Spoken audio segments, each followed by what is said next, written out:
Hey everyone, I'm Danny, and today we're going to be looking at some Joe Satriani songs. But before we start in on the songs, I thought it'd be a good idea to take a look at some of the tricks and techniques that are unique to Joe's style of playing. The first thing I want to talk about is the tremolo bar. Joe uses what's known as a floating tremolo bar, which means you can raise the pitch of the notes up as well as down.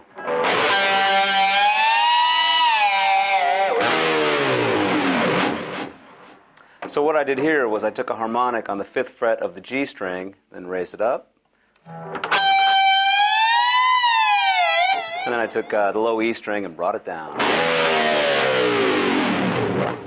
This can lead to some pretty cool possibilities. One thing I like to do is take the G string, pull off on the G string, and at the bottom of the string try and catch a harmonic and bring the harmonic back up. I'll show you what I mean.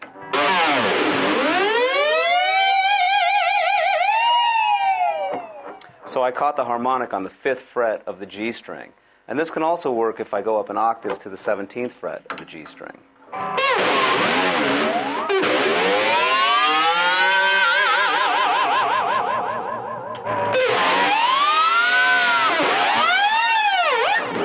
And it also works as well if we go to some other frets, like the 16th fret or the 15th fret or even the 14th. See if I can get some of those.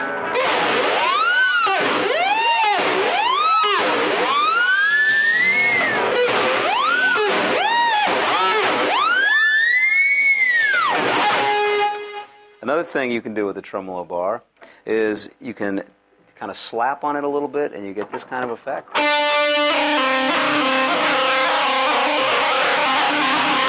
Something to drive your friends and neighbors crazy with.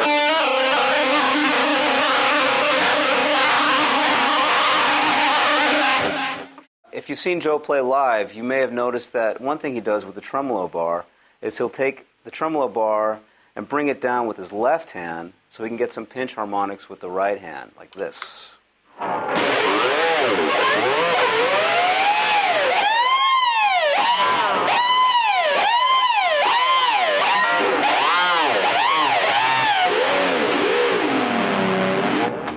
So the idea is here, you try and get a pinch harmonic by choking up on the pick, so I have very little of the pick showing, and I'm hitting the string with my thumb and my pick at the same time.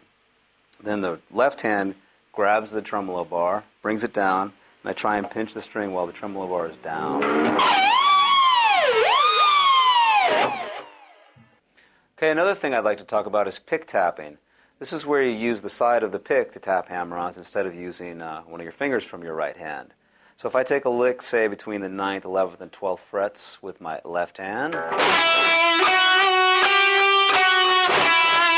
I can hammer on with my right hand on the 14th fret.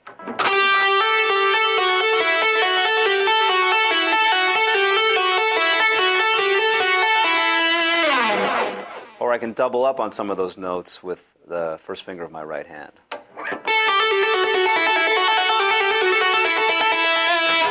And if I do that same idea with the side of my pick, it can sound a little crazier.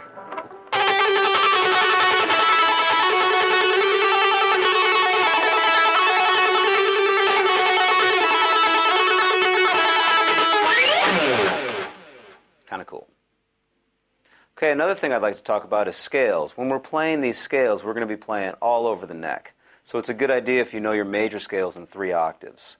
So I'm going to show you 2 ways to play a G major scale in 3 octaves. We're going to start here on G on the 3rd fret of the low E string, and we're going to end up on G on the 15th fret of the high E string. So the first way will sound like this.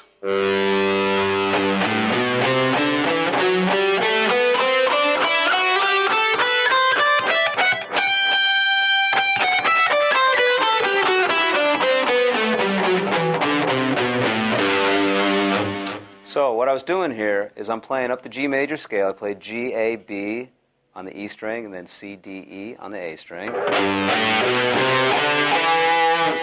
Then shift positions here, so my first finger will play F sharp on the A string, and then I'm back to the note G, also on the A string. And then I continue up the scale. I'm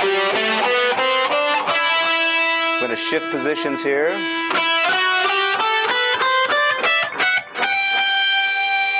And now I've landed on G 3 octaves above where I started. And then just come back down.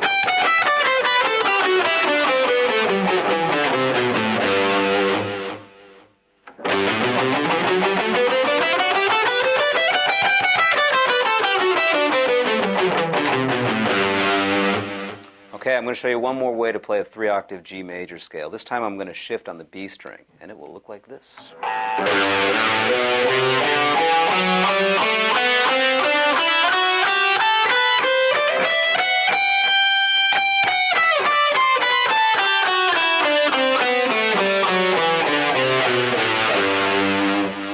So that time I ran up the entire scale before shifting from the E to the F sharp on the B string.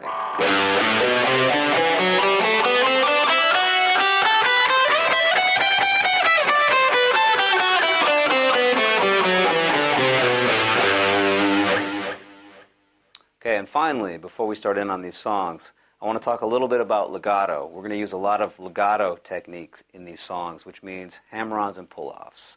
So I'm going to show you a legato lick using hammer-ons and pull-offs in E minor. And it's going to sound like this.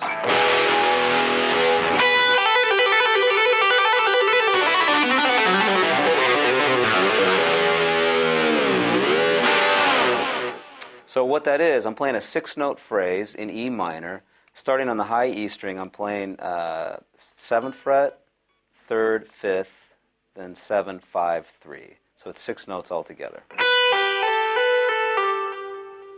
And I continue that pattern down on the B string.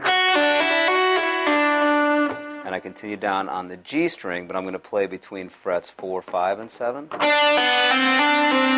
Same thing on the D string. Back to 3, 5, 7 on the A. Moving down, I'm going to play one more pattern on the A string between frets 2, 3, and 5. And then I'm going to play the same 2, 3, and 5 on the E string. And then end on E.